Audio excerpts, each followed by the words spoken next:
Oke guys, assalamualaikum warahmatullahi wabarakatuh. Balik lagi di channel Rico Jimmy. eh Aduh, ini aku nggak tahu mau ngomong apa ya. Aku mohon maaf pada kalian semua, buat subscriber dan para teman-teman aku yang ada di channel Rico Jimmy ini.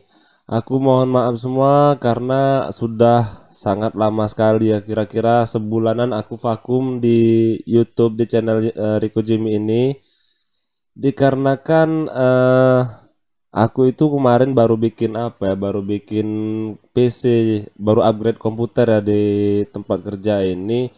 Jadi ada trouble kemarin ya, ada masalah di motherboard PC-nya. Jadi aku udah klaim garansi itu udah berminggu-minggu dari kemarin, dan alhamdulillah baru beberapa hari ini ya, ini masih belum dipasang casingnya ya. Kalau untuk PC-nya, kalau kalian lihat di sebelah kanan ini, casingnya masih belum terpasang semua karena kita masih dalam pengecekan ya, pengecekan spare part ini. Nanti kalau ada trouble kan kita bongkar lagi, bongkar lagi, bongkar lagi ya. Jadi aku mohon maaf buat kalian semua yang nungguin video di channel ini. Aku udah sebulanan, kalau nggak salah sebulanan ya, aku nggak upload video. Banyak yang udah nanyain, banyak yang udah DM ke Instagram, baik itu ke WA. Terus yang nanyain ke channel juga udah banyak ya, kapan lagi bang untuk bikin video, dan kapan lagi untuk streaming ya, untuk jawabin pertanyaan-pertanyaan dari kalian semua ya.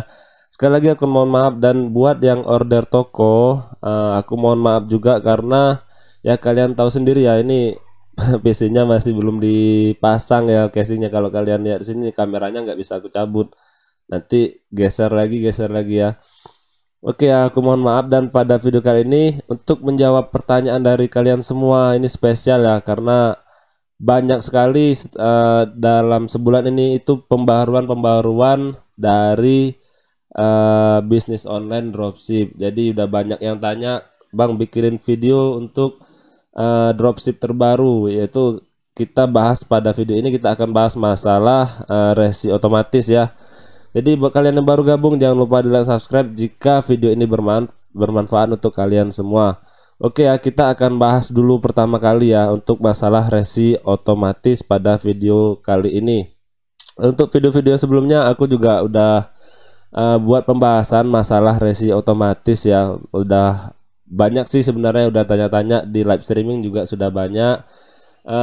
Resi otomatis ini sebenarnya sudah dari tahun kemarin itu sudah kami prediksikan untuk marketplace itu semuanya akan menerapkan resi otomatis. Jadi sebenarnya sebaiknya untuk kita dropship dari jauh-jauh hari kita sudah mempersiapkan apa aja yang alat-alat pendukung kita ya dalam melakukan bisnis dropship resi otomatis, terutama masalah supplier. Karena kalau suppliernya nggak mendukung masalah resi otomatis, kita nanti akan ribet ya, akan ribet dalam memasukkan resi, dan orderan kita bisa dibatalkan kalau kita nggak benar ya dalam melakukan resi otomatis. Tapi kalian jangan takut, karena di channel ini akan dibahas ya. Aku sudah buat beberapa poin penting bagaimana caranya kita dropship dalam menangani resi otomatis. Jadi ya aku mohon maaf juga jika ini ya aku seadanya ya, bikin video aku seadanya. Jika kalian kurang mengerti, nanti kalian bisa tanyakan di komentar. Kalau enggak ya enggak apa-apa ya. Kita langsung aja ya, nih aku udah buat materinya ya, materi sedikit lah, ibaratnya untuk catatan aja ya, untuk omong-omongan aja. Jadi ya aku di sini mohon maaf karena ya keterbatasan aku dalam aku membuat video itu, aku dalam mengedit video nggak pandai ya, nggak pandai mengedit video, dan juga nggak pandai untuk bikin video. Karena kalau orang bikin video itu alatnya harus lengkap ya, dalam produksi video harus ada teleprompternya. Jadi di sini aku berbicara itu asal ada yang ada di otakku aja ya. Kalau kalau orang kan beda kan, dia kan pakai skrip baca dari depan. Jadi seadanya aja lah. Jadi ya kita langsung aja lah daripada lama-lama. Oke ya, ini kita besarin, mungkin kalian nggak lihat, nggak kelihatan mana ya, fontnya kita gedein. Nah ini bisa digedein ya fontnya ya, kita gedein aja biar kalian kelihatan. Oke, jadi ini intinya aja dalam kita dropship untuk menjalankan dropship menghadapi resi otomatis yang sekarang ya. Jadi ini dasarnya dulu. Kalau kita dropship kan ataupun kita supplier itu kalau ada orang yang membeli barang di toko kita, otomatis nanti termasuk ya pesanan masuk ke toko kita. Nanti ketika kita mengirimkan pesan itu ada nomor resi ya, kalau kita mengirimkan pesanan ya misalnya kita ke JNE ataupun ke JNT itu ada nomor resinya.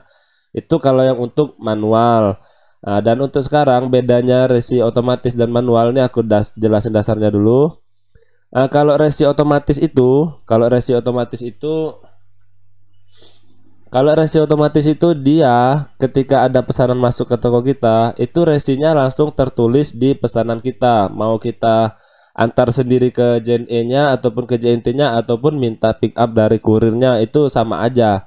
Jadi bedanya kalau kita resi manual, kita antar ke JNE baru dapat resi.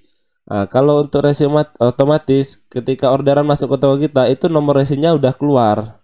Nah, nanti ketika kita antar ke JNE memproses resi otomatis tersebut, barang dikirimkan oleh JNE masuk ke inputnya JNE, otomatis orderan yang di toko kita itu akan berubah statusnya jadi terkirim. Nah, jadi gitu ya, kalian harus paham dulu resi otomatis dan resi manual, perbedaannya di mana ya.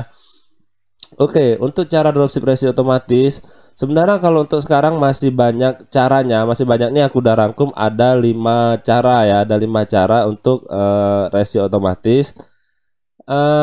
Terus ini juga aku saranin kalian kalau untuk bermain dropship lebih baik sekarang untuk menghindari dropship internal ataupun dropship dari marketplace yang sama, misalnya dari Shopee ke Shopee, Tokopedia ke Tokopedia, Bukalapak ke Bukalapak. Nah, itu kecuali kalau kalian sudah bekerja sama dengan supplier, kalian bisa ordernya di luar marketplace, itu nggak apa-apa ya.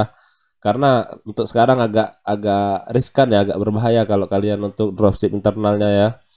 Kecuali kalau kalian sudah bekerja sama dengan supplier. Oke, untuk pertama cari cara dropship resi otomatis terbaru. Ini aku update video ini di bulan Agustus ini ya, di bulan Agustus sekarang. Itu yang pertama cari supplier yang ada di luar Jakarta. Karena dropship resi otomatis itu hanya di Jakarta. Oke.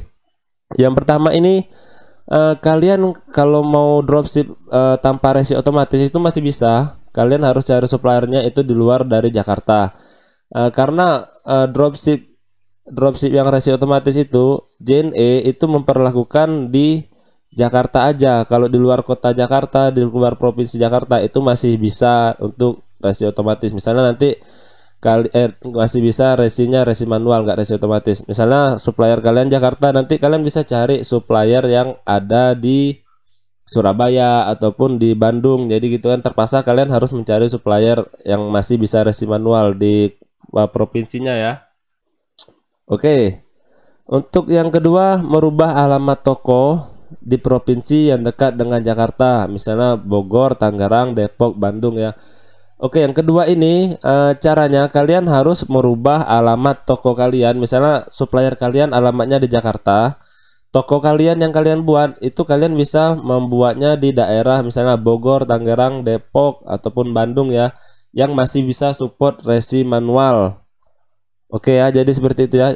Mengapa aku bilang gitu? Karena kalau kalian mengubah alamat tokonya kalian di luar dari Jakarta, kalian masih bisa manual. Cuman kalian nanti akan terdapat perbedaan ongkos kirim ya. Kalau masih dekat-dekat provinsi Jakarta itu kalian paling nanti bisa selisih ongkos kirimnya paling ya 5.000, 2.000, 10.000 ya. Jadi gitu ya. Tapi kalian jangan merubah alamatnya itu terlalu jauh dari provinsi Jakarta. Misalnya Jakarta kalian ubah ke Jawa Tengah ataupun ke daerah Surabaya ataupun gimana ya. Itu nanti bakal jauh perbedaannya ongkos kirimnya. Untuk yang selanjutnya yaitu kita mengirim paket kosong sesuai dengan nomor resi otomatis dari pembeli. Oke, yang nomor 3 ini ini hanya khusus untuk produk yang kalian bisa dapat profitnya gede.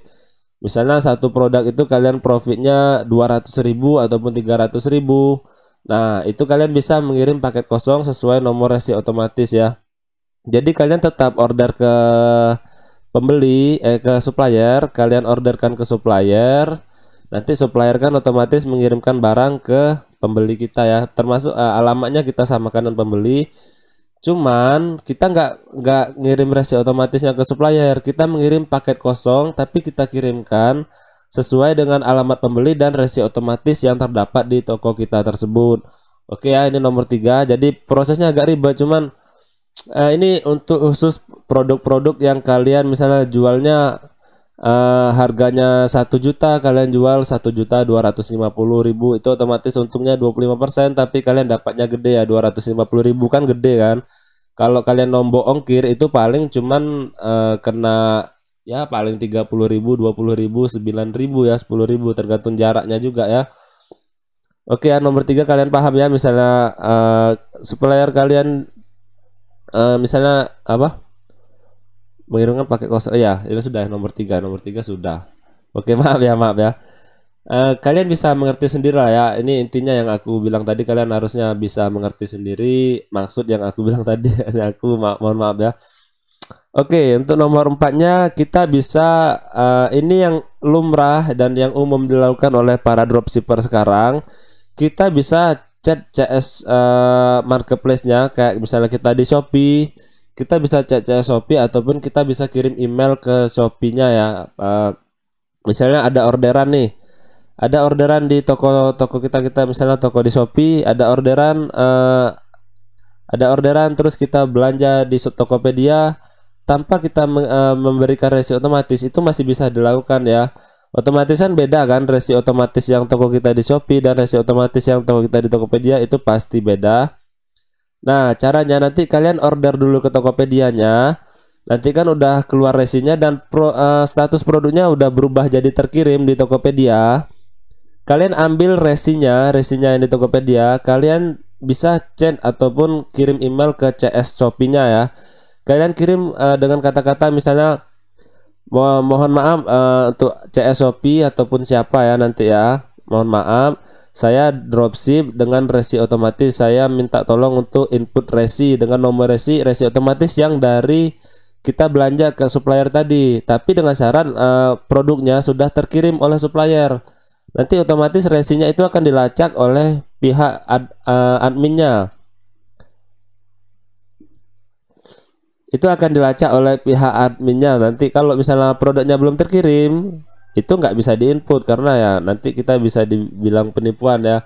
Tapi syaratnya kalian harus mengirim barang dulu, produknya harus terkirim dulu statusnya. Oke. Cara ini masih termasuk aku juga ngelakuin cara ini karena ada beberapa supplierku yang nggak bisa diajak kerjasama dengan resi otomatis ya. Jadi aku pakai cara ini, tapi kita harus agak ribet dikit ya kalau kita mau setiap ada orderan kita harus kirim email ke Shopee ya. Jadi bayangin kalau sehari ada 100, 200, 300 orderan, kita harus 300 kali kirim email ke Shopee-nya ya. Oke. Jadi agak ribet ya. Oke, terus selanjutnya nomor 5, mencari supplier yang support resi otomatis. Nah, dari kebanyakan cara ini, ada 5 cara ini, aku saranin kalian pakai cara yang kelima, yaitu kalian harus mencari supplier yang support di resi otomatis ya. Agar apa? Karena agar kalian lebih mudah dalam proses menginput resinya. Caranya ya sangat gampang sekali, kalian filter aja di suppliernya, ada di video aku ya, cara mencari supplier di Tokopedia ataupun dimanapun. Itu kalian cari supplier yang menurut kalian bagus, kalian chat suppliernya, dia bisa menerima nggak, bisa mau membantu kita dalam resi otomatis. Oke ya, kalau dia mau ya kita ambil, kita scrap produknya, kita buat ngeron toko. Kalau nggak mau ya sudah, berarti dia nggak mendukung resi otomatis ya. Oke, jadi sangat gampang sekali, ada 5 cara ini, kalian bisa pilih salah satu yang menurut kalian lebih gampang buat kalian. Sampai di sini video kita kali ini. Buat kalian yang baru gabung, jangan lupa di like dan subscribe jika video ini bermanfaat untuk kalian ya. Oke, wassalamualaikum warahmatullahi wabarakatuh.